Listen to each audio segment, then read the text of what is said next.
Vampire the Masquerade is a tabletop role-playing game created by Mark Rain Hagen and released in 1991 by White Wolf Publishing.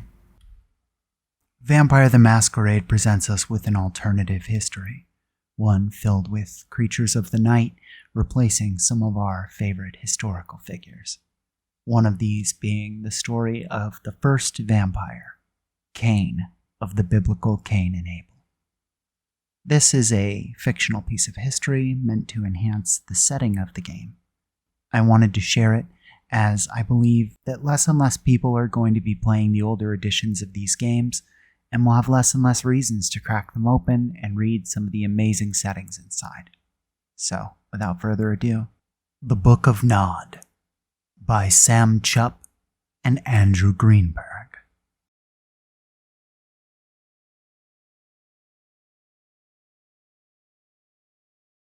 Book of Nod by Aristotle de Laurent, Becker et al.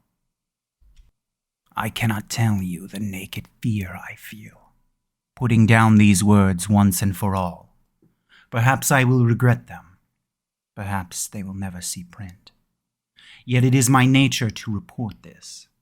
It is, as they say, in the blood. My sire and his sire before him followed this great and glorious work. Indeed, our very nature has been shaped by this quest. We are unable to stop searching for knowledge. We are of the Mnemosyne, the memory seekers. Specifically, we have been commanded to search for the book, the tome of all kindred lore, which is a collection of writings by Cain, his children, and his grandchildren. It is this book, supposedly first written in the land of Nod, east of Eden, that captures our daytime nightmares and makes every night a painful journey from ignorance towards truth.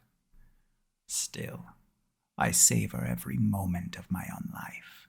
I savor the feeling of the crinkly old skins through silk gloves, turning them page by page.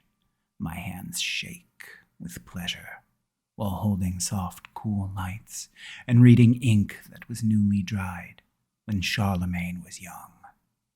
I savor the gentle, quiet terror of reading cuneiform tablets that threaten to crumble at my very presence. More than that, perhaps more than immortality itself, is the quest that burns within me.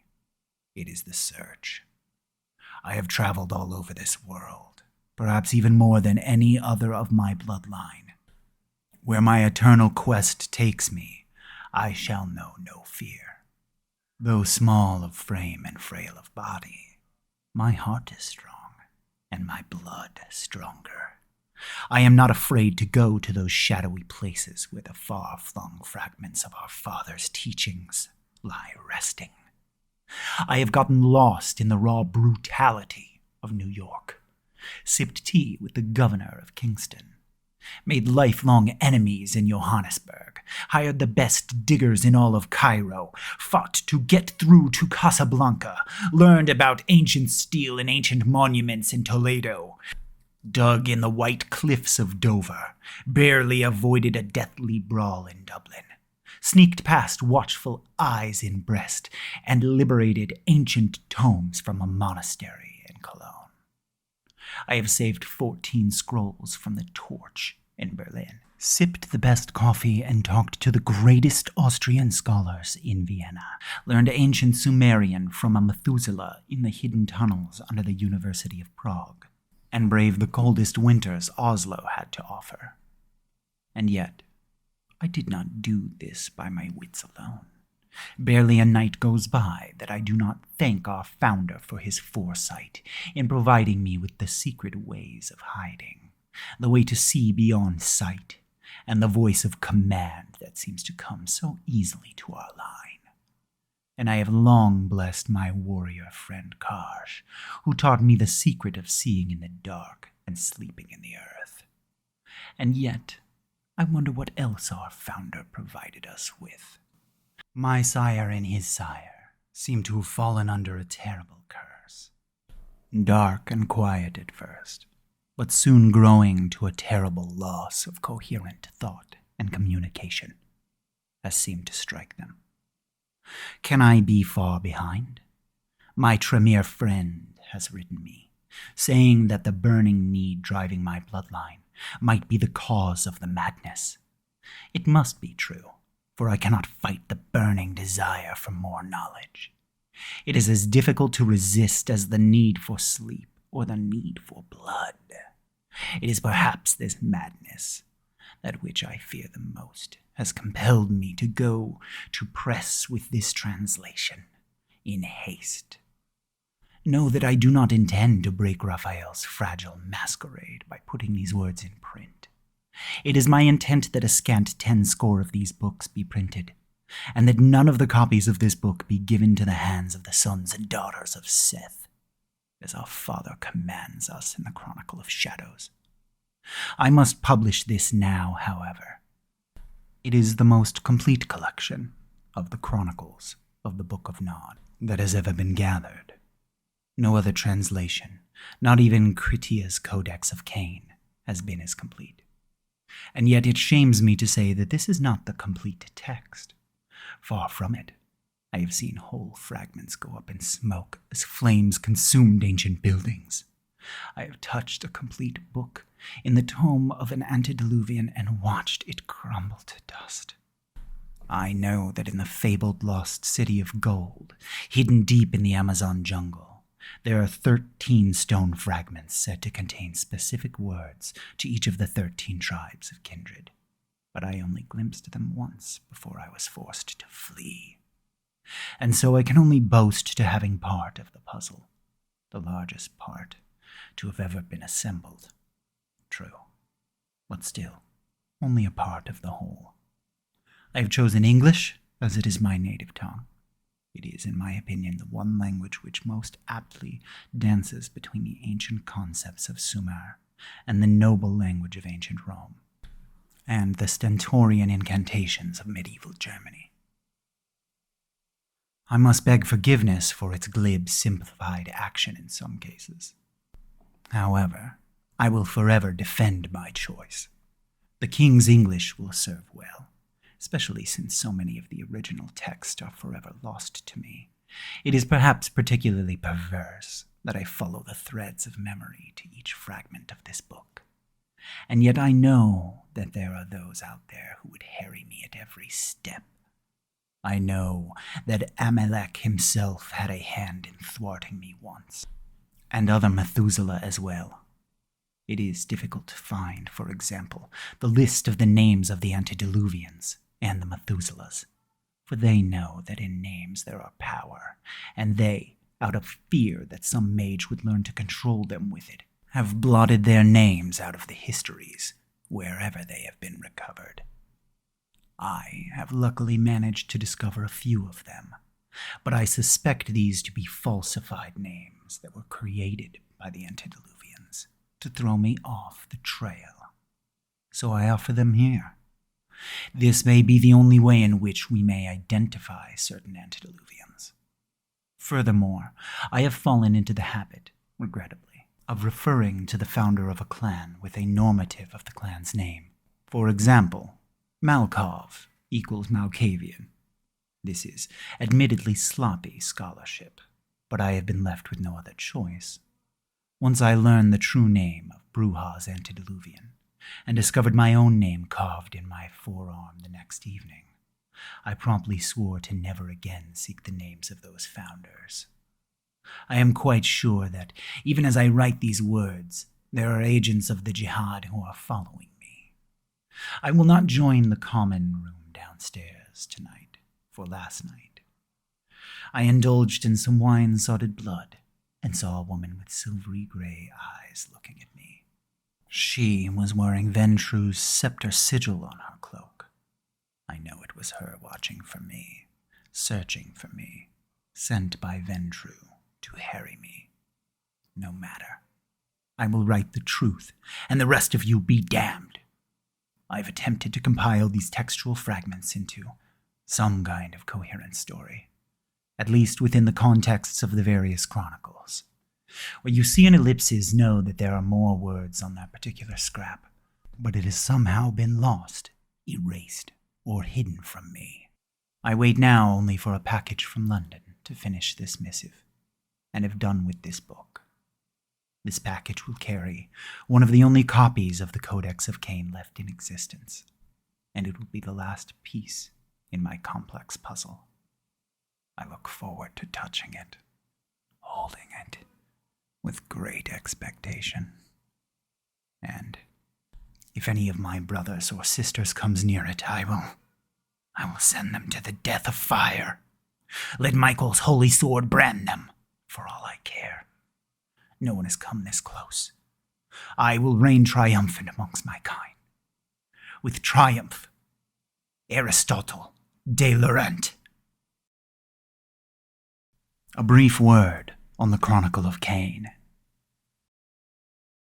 It is unimportant that this part of the Book of Nod is not comparatively accurate with the standard biblical canon.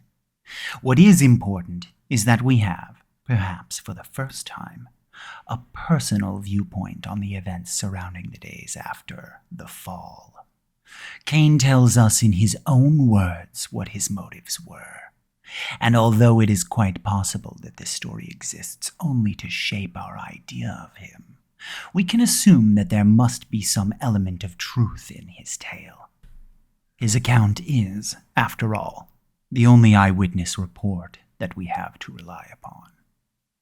Ah, dear Father, in some Islamic myths, the translated Satan figure is thrown from heaven, not because he hates mankind, but because he loves God too much to bow to any other but God.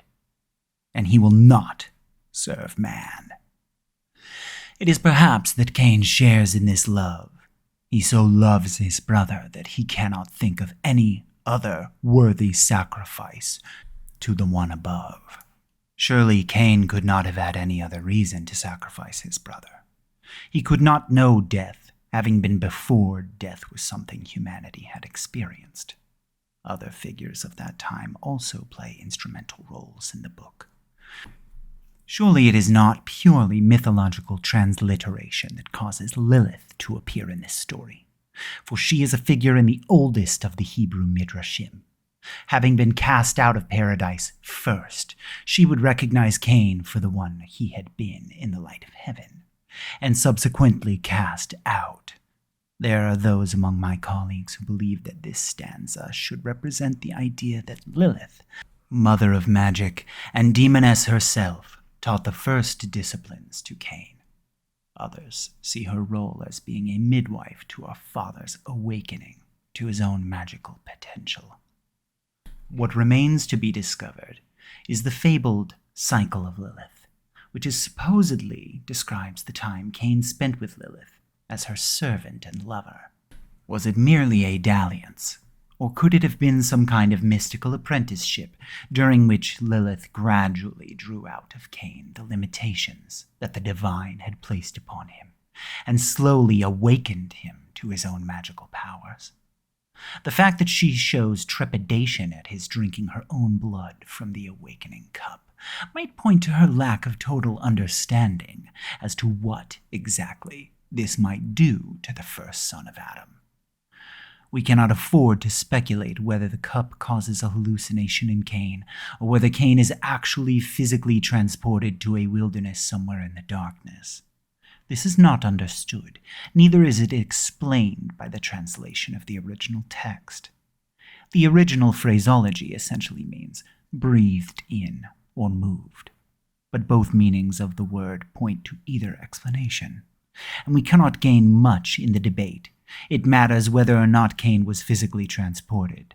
Like shamanic visions recorded as a result of ritually consuming hallucinogenics, Cain's experience was real to him as any journey might be to you or me.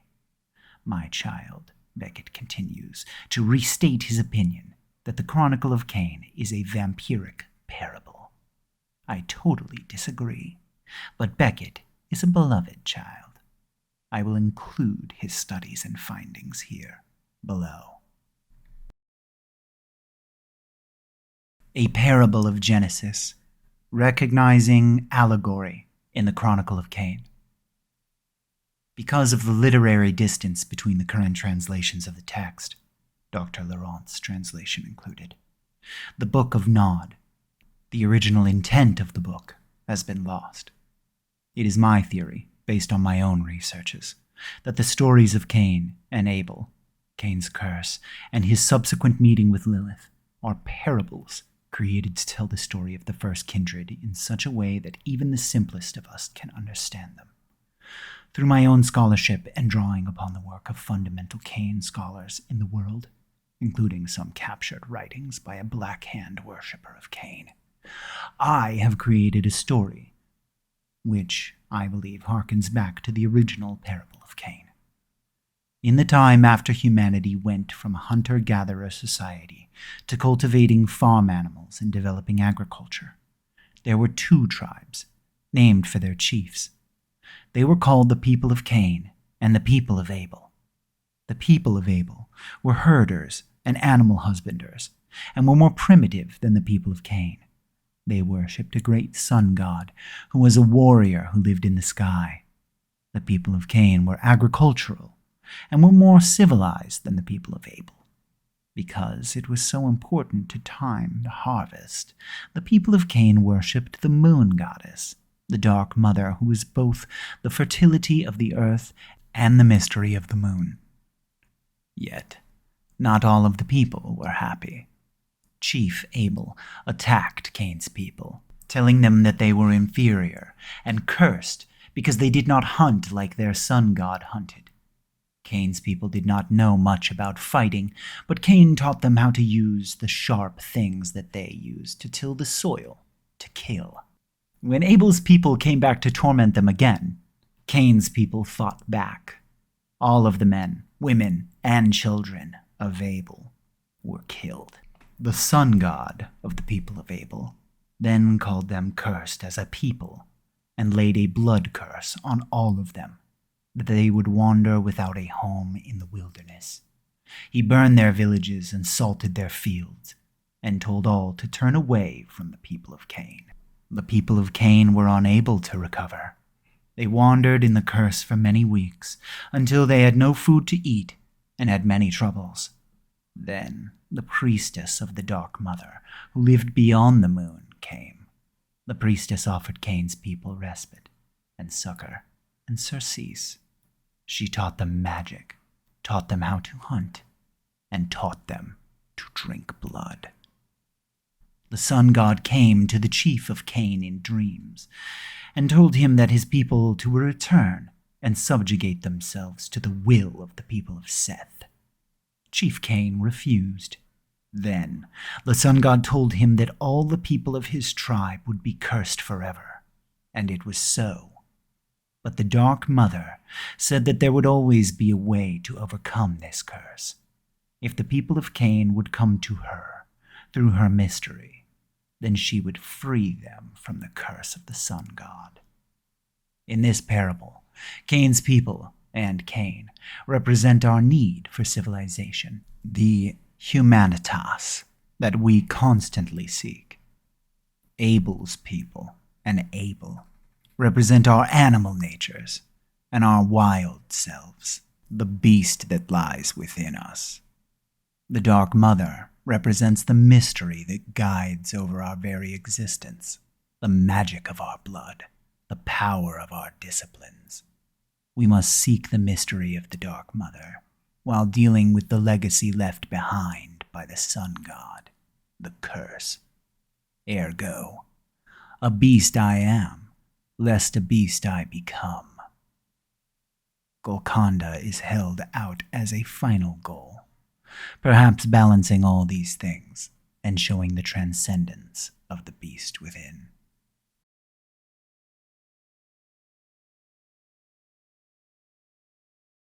The Chronicle of Cain. The first times. I dream of the first times, the longest memory. I speak of the first times, the oldest father. I sing of the first times, and the dawn of darkness. In Nod, where all the light of paradise shone, lit up the night sky, and the tears of our parents wet the ground. Each of us, in our way, set about to live and take our sustenance from the land. And I, firstborn, Cain, I with sharp things, planted the dark seeds, wet them in earth, tended them, watched them grow. And Abel, second-born Abel, tended the animals, aided their bloody births, fed them, watched them grow. I loved him, my brother. He was the brightest, the sweetest, the strongest. He was the first part of all of my joy.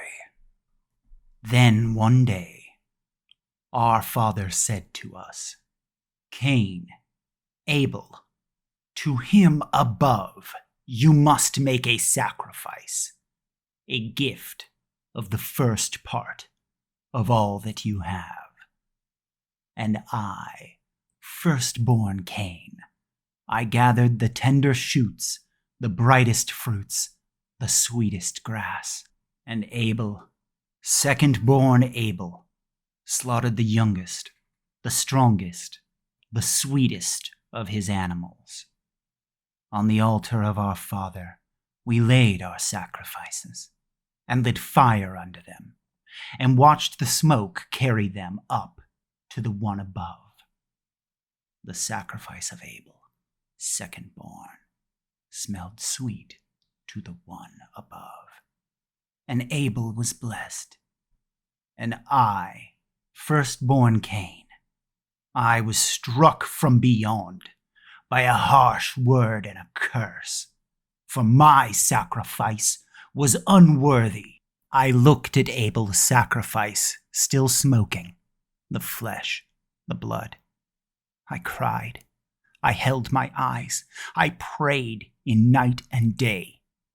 And when Father said, the time for sacrifice has come again, and Abel led his youngest, his sweetest, his most beloved to the sacrificial fire, I did not bring my youngest, my sweetest, for I knew the one above would not want them. And my brother, the beloved Abel, said to me, Cain, you did not bring a sacrifice, a gift of the first part of your joy to burn on the altar of the one above. I cried tears of love as I, with sharp things, sacrificed that which was the first part of my joy. My brother, and the blood of Abel covered the altar and smelled sweet as it burned. But my Father said, Cursed are you, Cain, who killed your brother. As I was cast out, so shall you be. And he exiled me to wander in darkness, the land of Nod. I flew into the darkness. I saw no source of light, and I was afraid and alone. The coming of Lilith. I was alone in the darkness, and I grew hungry. I was alone in the darkness, and I grew cold. I was alone in the darkness, and I cried. Then a voice came to me, a sweet voice, a honey voice, words of succor, words of surcease. A woman dark and lovely, with eyes that pierced the darkness, came to me. I know your story, Cain of Nod, she said, smiling. You are hungry. Come, I have food. You are cold. Come, I have clothes. You are sad. Come, I have comfort. Who would comfort one so cursed as I? Who would clothe me? Who would feed me? I am your father's first wife, who disagreed with the one above, and gained freedom in the darkness. I am Lilith.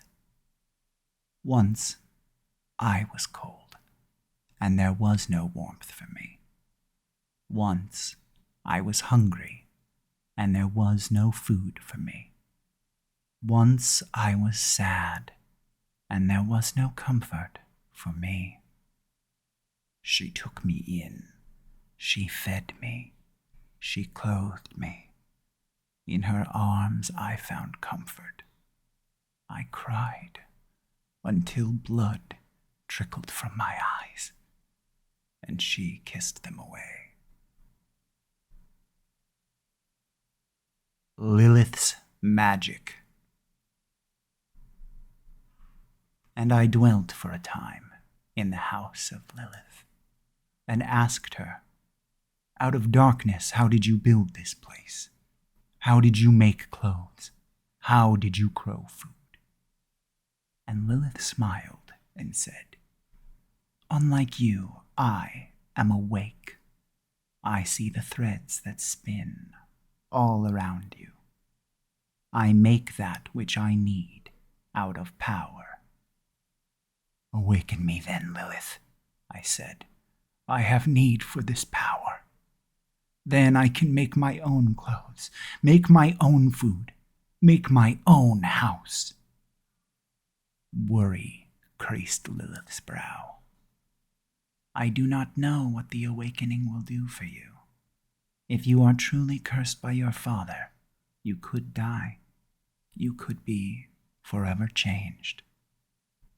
Cain said, even so, a life without power will not be worth living. I would die without your gifts. I will not live as your thrall. Lilith loved me, and I knew this. Lilith would do what I asked, though she did not wish it. And so, Lilith, bright-eyed Lilith, awakened me. She cut herself with a knife, bled for me into a bowl. I drank deep. It was sweet. And then I fell into the abyss. I fell forever, falling into the deepest darkness. The Temptation of Cain. And from the darkness came a bright shining light, fire in the night, and the archangel Michael revealed himself to me. I was unafraid. I asked his business. Michael, general of heaven, wielder of the holy flame, said unto me, Son of Adam, son of Eve, thy crime is great, and yet the mercy of my Father is also great. Will you not repent the evil that you have done, and let his mercy wash you clean? And I said to Michael, not by the one above's grace, but by mine own, I will live in pride. Michael cursed me, saying, then for as long as you walk this earth, you and your children will fear my living flame, and it will bite deep and savor your flesh. And on the morning Raphael came, on lambent wings, light over the horizon, the driver of the sun, ward of the east.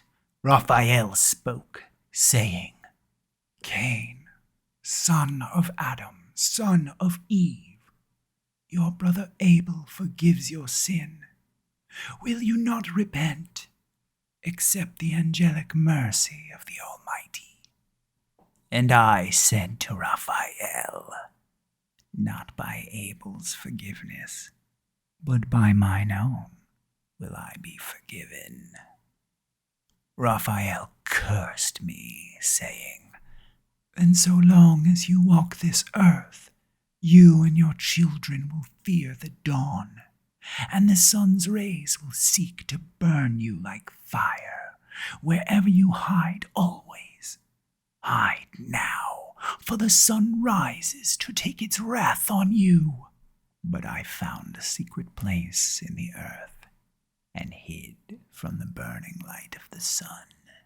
Deep in the earth I slept until the light of the world was hidden behind the mountain of night. I awoke from my day of sleep. I heard the sound of gentle rushing wings. I saw the black wings of Uriel draped around me. Uriel, Reaper, Angel of Death, dark Uriel who dwells in darkness. Uriel spoke to me quietly, saying, "Son of Adam, son of Eve, God Almighty has forgiven your sin. Will you accept his mercy and let me take you to your reward, no longer cursed?" And I said to dark-winged Uriel, "Not by God's mercy, but by my own, will I live. I am what I am. I did what I did, and that will never change." And then, through dread, Uriel, God Almighty cursed me, saying, "Then for as long as you walk this earth, you and your children will cling to darkness. You will drink only blood. You will eat only ashes. You will always be as you were at death, never dying, living on. You will walk forever in darkness. All you touch will crumble into nothing until the last days." I gave a cry of anguish at this terrible curse and tore at my flesh. I wept blood. I caught the tears in a cup and drank them. When I looked up from my drink of sorrow, the Archangel Gabriel, gentle Gabriel, Lord of mercy, appeared to me. The Archangel Gabriel said unto me, "Son of Adam, son of Eve, behold, the mercy of the Father is greater than you can ever know. For even now there is a path opened, a road of mercy, and you shall call this road Golconda, and tell your children of it, for by that road may they come once again to dwell in the light." And with that the darkness was lifted like a veil, and the only light was Lilith's bright eyes. Looking around me, I knew that I had awakened. When my energies first surged through me, I discovered how to move like lightning, celerity, how to borrow the strength of the earth, potence, how to be as stone, fortitude.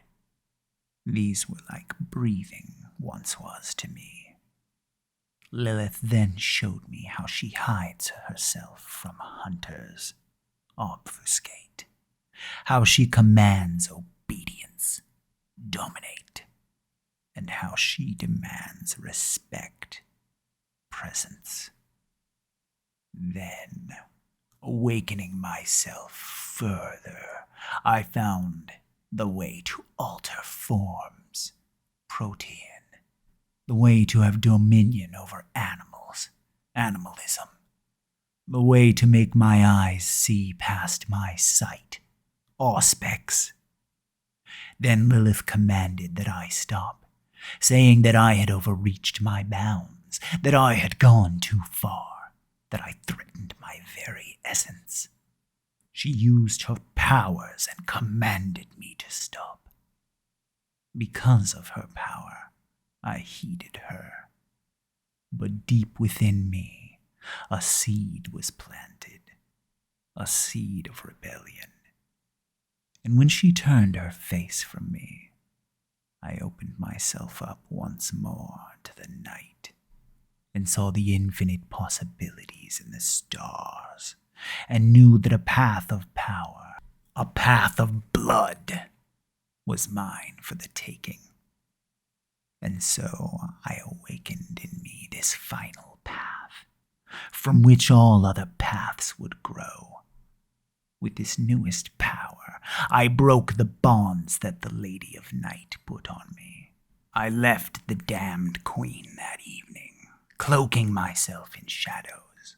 I fled the lands of Nod, and came at last to a place where not even her demons could find me. Zilla's Tale. Let me tell the tale of Zilla, first loved of Cain, first wife of Cain, the sweetest blood, the softest skin, the clearest eyes. Alone of Cain's newest childer did Cain desire her, and she was not mindful of his desire, turning away from him. Not gifts, not sacrifices, not perfumes, not doves, not beautiful dancers, not singers, not oxen, not sculpture, not beautiful clothes. Nothing would turn Zilla's heart from stone to sweet fruit. So Cain pulled at his beard and tore at his hair, and took to roaming the wilderness at night, thinking of her, burning for her. And one night Cain came upon an old crone singing to the moon. Cain said to the crone, "Why do you sing so?" And the crone replied, "Because I yearn for what I cannot have." Cain said to the crone, "I yearn also. What can one do?" The crone smiled and said, "Drink of my blood this night, Cain, father of kindred, and return tomorrow night. Then I will tell you the wisdom of the moon." Cain drank at the crone's bare neck and departed. The next night, Cain found the crone sleeping on a rock. "Wake up, crone," Cain said. "I have returned." The crone opened one eye and said, "I dream of the solution for you this night. Drink once more of me, and then return tomorrow night. Bring a bowl of clay, bring a sharp knife, and I will have your answer then." Once again, Cain took the blood from the crone, who immediately fell back into a deep slumber. When Cain returned the next night, the crone looked up to him and smiled. "Greetings, Lord of the Beast," the crone said. "I have the wisdom you seek. Take some of my blood into the bowl you have, and mix in these berries and these herbs, and drink deep of the elixir. You will be irresistible. You will be potent. You will be masterful. You will be ardent. You will be glowing. The heart of Zilla will melt like the snows in spring." And so Cain drank from the crone's elixir, because he was so in love with Zilla, and he so desired her love in return. And the crone laughed. The crone laughed aloud. She had tricked him. She had trapped him. Cain was angry beyond compare. Cain reached out with his powers to rend the crone apart with his strength. The crone cackled and said, "Do not," and Cain could do nothing against her. The crone chuckled and said, "Love me," and Cain could do nothing but stare into her ancient eyes, desire her leathery skin. The crone laughed and said, "Make me immortal," and Cain embraced her. She cackled again, laughed with the pure ecstasy of the embrace, for it did not pain her.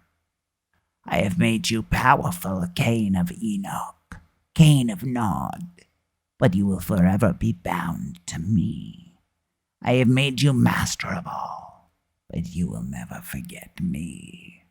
Your blood, potent as it is now, will bond those who drink it, as you did, once a night for 3 nights. You will be the master, they will be your thrall, as you are mine.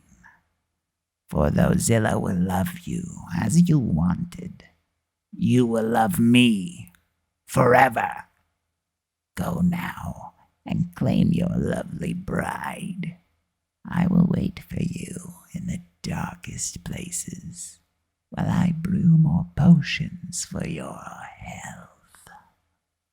And so, heavy-hearted, Cain returned to Enoch, and each night, for 3 nights, Zilla drank from her sire, though she did not know it. And on the 3rd night, Cain announced that he would marry Zilla, his sweetest child, and she agreed.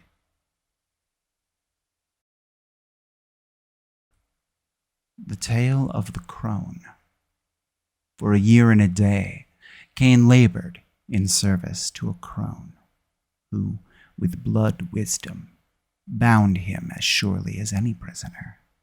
She would visit him at night, force him to give up his blood for her secret elixirs and potent formulas. She would take his childer's childer, and they would never be heard from again. But Cain was wise. He did not drink from her ever again, and she did not ask him to, thinking that he was ever in her thrall. One night Cain went to the crone in the forest, and told her of terrible dreams that he'd had during his sleep. "I fear for my life, crone. I fear for the prophecy of Ariel, and my children's lust for my blood. Tell me secret knowledge, that I might be powerful against my own." And the crone went to a tree made of gopher wood. She broke off a limb. She took a sharp knife and sharpened the limb. "Take this piece of living wood, sharp, strong. Pierce the heart of your wayward child. It will render him still, and yours to command. Instead of feasting on your heart's blood, he will feel the weight of your justice." Cain said, "Thank you, Mother." And with that, moving in quick movements, Cain took the stake of gopher wood, seized it, and drove it deep within the crone's heart. Because Cain, wise Cain, had not fed upon her for a year and a day, and because he forced his will through his hands, he broke the bond she held on him, and turned his fortune. She laughed again, as blood welled up and poured out of her mouth.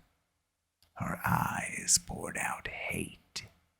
Cain kissed her once, kissed her cold, withered lips, and left her there, to Raphael's gentle smile, the sun that rises. The Tale of the First City.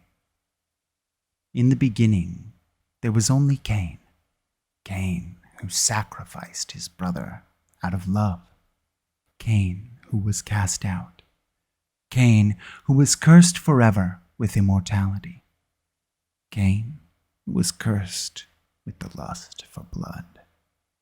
It is Cain from whom we all come, our sire's sire. For the passing of an age he lived in the land of Nod, in the loneliness and suffering. For an eon he remained alone, but the passing of memory drowned his sorrow, and so he returned to the world of mortals, to the world his brother, Seth, third born of Eve, and Seth's children had created. He returned and was made welcome, for none would turn against him due to the mark that was laid upon him. The people saw his power and worshipped him. He grew powerful, and his power was strong. His ways of awe and command were great, and the children of Seth made him king of their great city, the first city. But Cain grew lonely in his power. Deep within him, the seeds of loneliness blossomed and grew a dark flower. He saw within his blood the potence of fertility by calling up demons and listening to the whispered wisdom. He learned the way to make a child for his own. He came to know its power and, doing so, decided to embrace one of those near him. And lo, Uriel, dread Uriel, revealed himself to Cain that very night and said to him, "Cain, though powerful you are and marked of God, know you this: any child you make will bear your curse, that any of your progeny will forever walk in the land of Nod and fear the flame. And son, drinking blood only and eating ashes only, and since they will carry their father's jealous seed, they will forever plot and fight amongst themselves. Doom not those of Adam's grandchildren who seek to walk in righteousness. Cain, stay your dread embrace." Still, Cain knew what he must do, and a young man named Enosh, who was the most beloved of Seth's kin, begged to be made son of the Dark Father. And Cain, mindful though he was of Uriel's words, seized Enosh and wrapped him in the dark embrace. And so it came to pass that Cain begat Enoch, and so doing named the first city Enoch. And so doing did Enoch beg for a brother, a sister, and Cain, indulgent father, gave these to him, and their names were Zilla, whose blood was most favored of Cain, and Irad, whose strength saved Cain's arm. And these kindred of Cain learned the ways of making progeny of their own, and they embraced more of Seth's kin, unthinking. And then wise Cain said, "An end to this crime, there shall be no more." And as Cain's word was the law, his brood obeyed him. The city stood for many ages and became the center of a mighty empire. Cain grew close to those not like him. The children of Seth knew him, and he, in turn, knew them. But the world grew dark with sin. Cain's children wandered here and there, indulging in their dark ways. Cain felt anger when his children fought. He discovered deceit when he saw them make word war. He knew sadness when he saw them abuse the children of Seth. Cain read the signs in the darkening sky, but said nothing.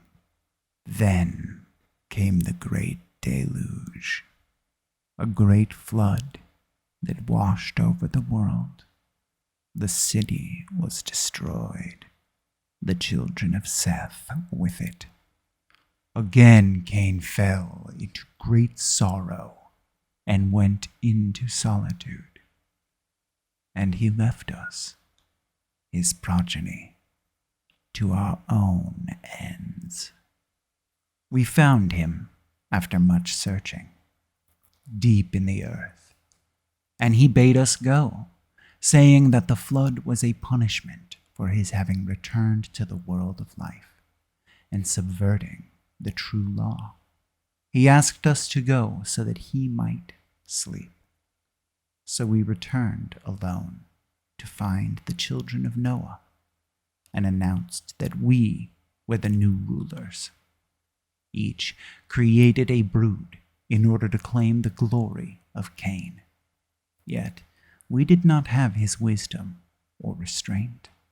A great war was waged, the eldest against their children, just as Uriel had said, and the children slew their parents. They rose up, used fire and wood, swords and claws to destroy those who had created them. The rebels then built a new city out of the fallen empire. They collected the 13 clans that had been scattered by the Great War and brought them all together. They brought in the kingship clan, Ventru, the clan of the beast, Gangrel, the moon clan, Malkavian, and the clan of the hidden, Nosferatu, the wanderer clan, Ravenos, the clan of the rose, Toreador, the night clan, La Sombra, the clan of shapers, Zymeces, the snake clan, Setites, the clan of death, Giovanni, the healers clan, Saulot, the clan of the hunt, Assamites, and the learned clan, Bruja. They made a beautiful city, and the people worshipped them as gods. They created new progeny of their own, the 4th generation of Cainites. But they feared the jihad, the prophecy of Uriel, and it was forbidden for those children to create others of their kind. This power their elders kept for themselves. When a child was created, it was hunted down and killed, and its sire with it. Although Cain was away from us, we did feel his careful eye watching us, and we knew that he marked our movements and our ways. He cursed Malkav when that one defamed his image and doomed him to insanity forever. When Nosferatu was found indulging his tastes in foul ways with his own children, Cain laid his hand on Nosferatu and told him that he would forever wear his evil and twisted visage. He cursed us all for killing the first part of his children, the 2nd generation, as we had hunted them down one by one. Zilla the beautiful, Irad the strong, and Enoch, first ruler. And we mourned them all, as we were all of a kind, and all of the families of Cain's children. Though this city was just as great as Cain's eventually, it grew old. As do all living things, it slowly began to die. The gods at first did not see the truth, and when they last looked about them, it was too late. For, as Uriel had said, the seed of evil planted blossomed as a blood-red rose. And Triol, the child of his child's child, rose up and slew his father, Bruja, and ate of his flesh. Then war racked the city, and nothing could ever be as it was. The 13 saw their city destroyed, and their power extinguished, and they were forced to flee, their progeny along with them. But many were killed in the flight, for they had grown weak. With their authority gone, all were free to create their own broods. And soon there were many new kindred who ruled across the face of the earth. But this could not last. Over time, there came to be too many of the kindred, and then there was war once again. The elders were already deep in hiding, for they had learned caution, but their children had founded their own cities and broods, and it is they who were killed in the great wave of a war. There was war so total that there are none of that generation to speak of themselves any longer. Waves of mortal flesh were sent across continents in order to crush and burn the cities of the kindred. Mortals thought they were fighting their own wars, but it is for us that they spilt their blood. Once this war was over, all of the kindred hid from one another and from the humans that surrounded them. In hiding we remain today, for the jihad continues still, and none will say when Cain will arise again from his sleep in the earth and call for the city, Gehenna, the last city, the city of judgment. The jihad continues still.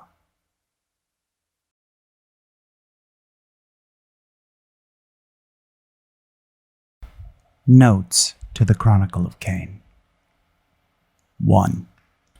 The first times discussed in this stanza have been researched thoroughly by myself and my fellow kindred. The original text speaks of a time before. The oldest piece of the Book of Nod has been dated just before the time of Sumer, around 4500 BC. 2. I assume in this that the first stanza is the original narrator, perhaps the first translator of Cain's story. 3. Nod, in this case, meaning the unknown lands, supposedly the lands outside of Eden, which were not named at the time. 4.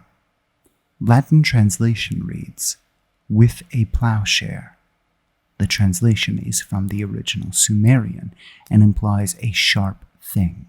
This could be a prehistoric spike tool used for planting seeds.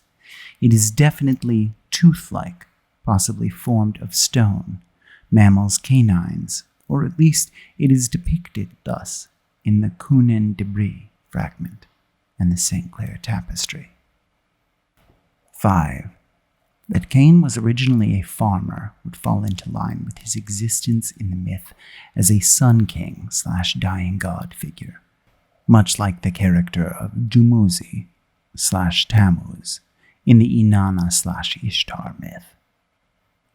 6. Blood in birth, in this case, of course, perhaps being a result of the recent fall. Note that this is the first instance of the word blood in the narrative. The translational sense of the word is more along the lines of what we would consider blood, rather than the vitae cognate, which implies some extra virtue or potency. 7. The first part is a phrase repeated throughout the Book of Nod. It means essentially the best, the cream. 8. Father, in this specific case, generally thought to be Adam. 9. I am translating this exactly as possible. Because of the nature of the myth, one can easily assume that this is the God of the Hebrews and later Christianity. However, because this is not specifically stated in the text, I do not wish to color the narrative with possible interreligious complexities. 10. Struck from beyond might have been a lightning bolt. In some Latinate translations, it is a bolt from beyond. 11. Father, again, is probably Adam. 12. In this case, blood is written as the cognate to vitae. 13. This stanza has confused many scholars, including myself. I have chosen to represent it as my particular translation, which is that it is Adam who is the father, in this stanza, and it is Adam who casts Cain out. The reasoning behind this is that the one above never speaks directly to Cain. It is only through a medium that the one communicates its will to Cain, as we will see. Furthermore, the word father in the previous stanzas has always meant Adam. This contrasts heavily with the Genesis story, but it is internally consistent, and since Cain himself is said to have originated this particular narrative, we can take it on better authority perhaps than Noah, who penned Genesis. There are other interpretations, of course. In New York, Beckett once met a member of the Sabbath who claimed this section referred to our true father, Satan. He watched my child closely when he said this, and then something which Beckett can only describe as an imp appeared on his shoulder. We have gone to great pains to not deal with this vampire again. 14. Here, now, we get the basic idea behind the land of Nod. No longer is it simply not Eden, but it is now to be considered the exile lands. Nod, in the Hebraic translation of the text, is basically the wandering lands. This is perhaps because Adam has established himself outside of paradise and has created a territorial boundary between himself and the rest of the world. Thus, Nod is the same wilderness he was banished to, but now it is Cain who is leaving. One would think perhaps that Adam would have been a little more sympathetic to this, his last remaining son. However, it is possible that Adam's words in this were divinely inspired, or perhaps inspired out of rage. Thus, we see the traditional, tragic, tumultuous lives of all vampires as being indicative of their origins. Beckett says this parallels the relationship all vampires have with their sires, but I like to think our own continued alliance proves this hypothesis incorrect. 15. This stanza is quite important to the dying god myth perspective of Cain. Cain is destined for darkness, a dark land where he will learn much wisdom. This may refer to our own journey into death, from which our sires tear us when they feed us their own rich vitae. 16.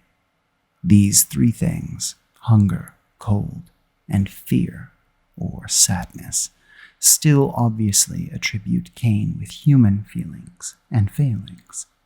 Cain is not yet a vampire in the traditional sense. He is, however, clearly cursed. 17. It was not hard to use Ishtar for this particular translation, for this stanza seems to speak of Ishtar. Certainly, her honey voice and words of surcease are Ishtar's. Lilith would have to do, however, as many of the original works agree that it was Lilith in this narrative. 18. This stanza and the others that follow here I have seen in another form. This is the highly sought-after cycle of Lilith, which appears in many different forms. In looking for the original text for these stanzas, I was forced to go into the labyrinthine and saturine depths of the world of the Diabolists. I started in Venice, where I met with someone of the Order of the Black Rose, dark monks, some of whom had to communicate with sign language because their tongues had been severed and then mummified as magical talismans. I soon found that they hungered for kindred blood, and I was able to parlay some of my own vitae for information that led me to Boston, Massachusetts, in America. There, I met with a woman by the name of Selina, who at first refused to speak to me about the diabolic cycle of Lilith, but then allowed me to continue for some bizarre mystical purpose. She said that the Dark One herself asked to let me pass with the knowledge. I was followed through the streets of Boston by the Dark Clan themselves, the Nosferatu, until I got to a special bookstore. It is this bookstore that had, in their back shelves, a few fragments of the Cycle of Lilith behind glass. I was allowed to view it for a few moments before the shop owner returned. The older man cursed loudly when he saw me and showed me the door quite firmly. I stood outside the door and heard the man berate his employee in some detail. They believed to be speaking confidentially because they were speaking in a dialect of Italian native to Venice, but I had learned that dialect quite fluently and was able to listen for quite some time. I discovered that they were part of a dark circle of devil worshippers and followed the older man later that evening back to the cemetery where they held their rites.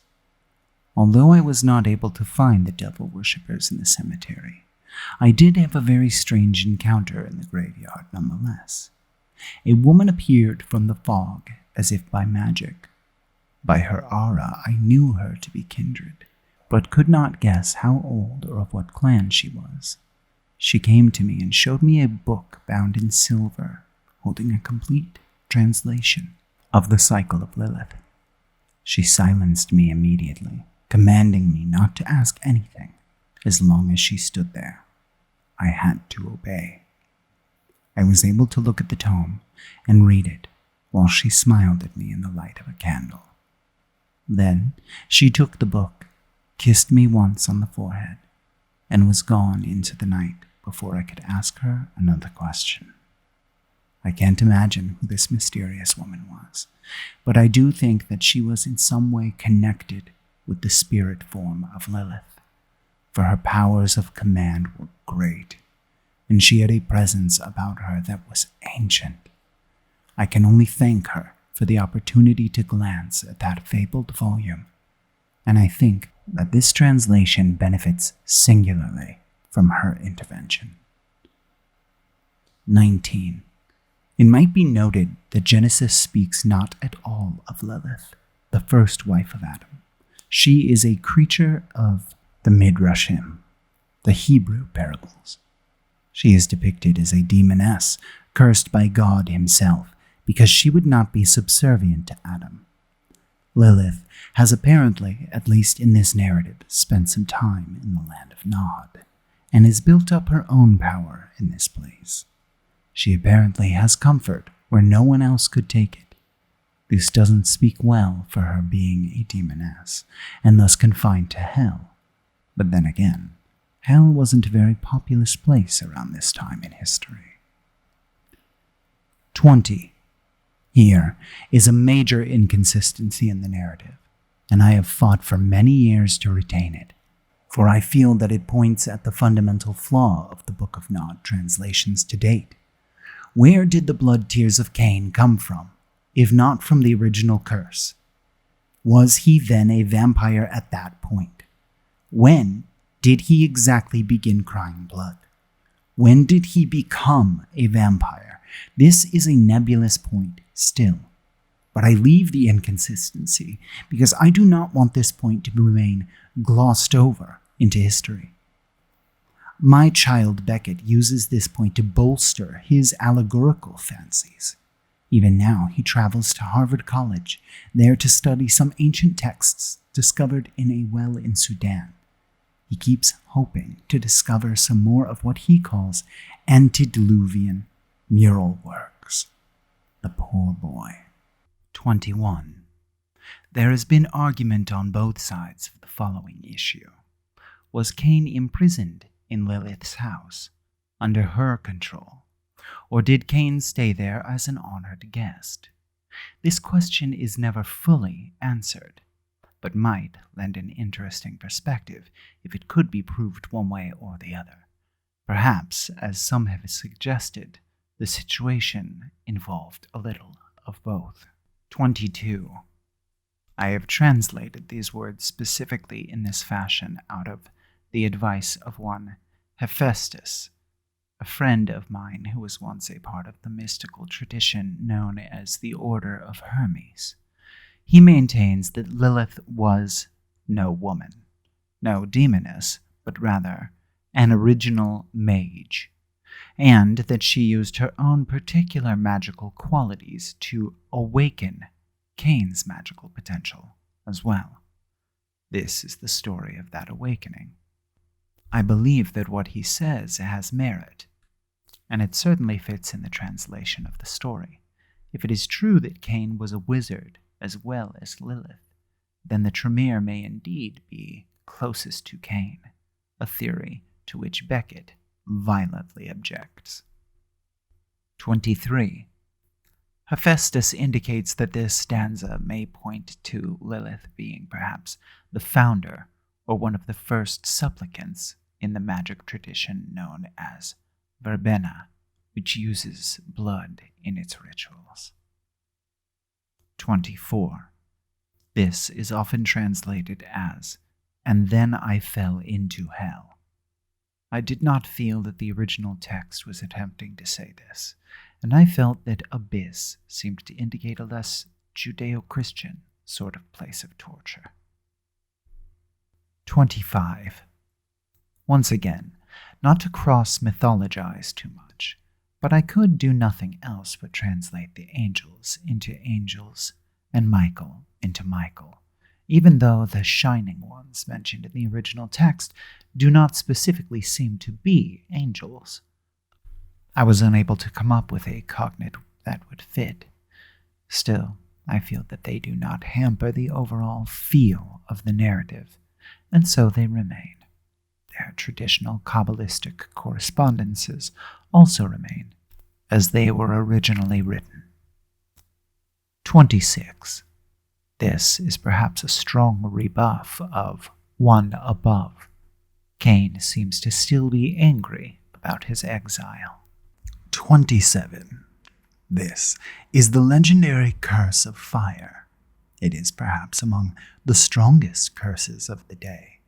It set up an eternal enmity between the kindred and the singular source of life in the world, the fire.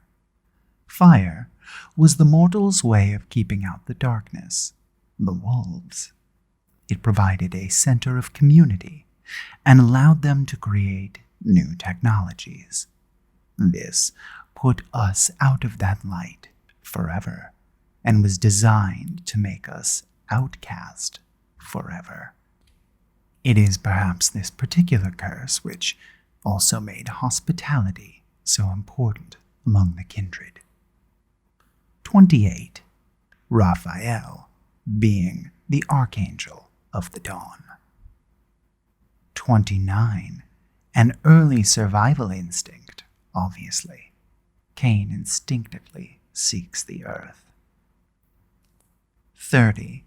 Uriel's role as the angel of death would place him in the ultimate position to be the vessel of God's judgment on Cain.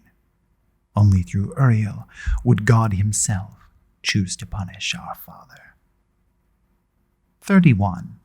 Note here that Uriel is offering not to preserve Cain, but rather to take him to his reward, i.e., death. 32. Is this a mockery of the more traditional "I am that I am" phrase of the Bible? 33. The first use of the freely translated words, God Almighty. 34. Eating ashes is thought to be a metaphor for the tragic vampire existence. I can find no other reference to eating ashes, and can only assume it is an idiom which cannot be translated. Other versions of the Book of Nod have translated eating ashes into knowing only sadness. 35. This is perhaps a poetic statement. It certainly emphasizes that Cain is consuming his own sadness. 36. The fact that there is an important diamond city in India, also called Golconda, may or may not have bearing in this particular stanza. I am beginning to think that the term was originally coined by Salat, who was known to travel to the Far and Middle East on quests of enlightenment. 37. I have heard of additional sections here describing more of the powers Cain developed. According to my old friend Malcontent, the original version of this went on for 1001 stanzas. Malk also claims his left pinky is made out of chocolate mousse and answers to the name Harold, so I will stand by the version I have here. 38. Zilla, sometimes translated as Scylla. This tale is translated from a much more folklore-influenced original text. A version of this tale is told by some of the oldest of the Russian kindred, and I have reason to believe it has roots in Russian folk tales. Remember that among kindred there is no incest, taboo in lusting after the blood of your child. Indeed, this is perhaps indicative of Methuselah's attitudes. They often create children to feed upon. 40. A flagrant transliterative idiom, but one that I felt had literary importance. Imagine Cain with a full, long beard tugging on it. This is perhaps the only descriptive feature of Cain that we have on record, and its provenance is impure. 41. This crone remains a mystery to archaeologists trying to locate the source of this story. I believe that the crone is a shaman, witch, priestess who perhaps knew a bit about Cain from relations with a demon or some kind of familiar spirit. In sticking with his allegorical paradigm, Beckett suggests that she may be a metaphor for the lust we have for blood and the control it has over us.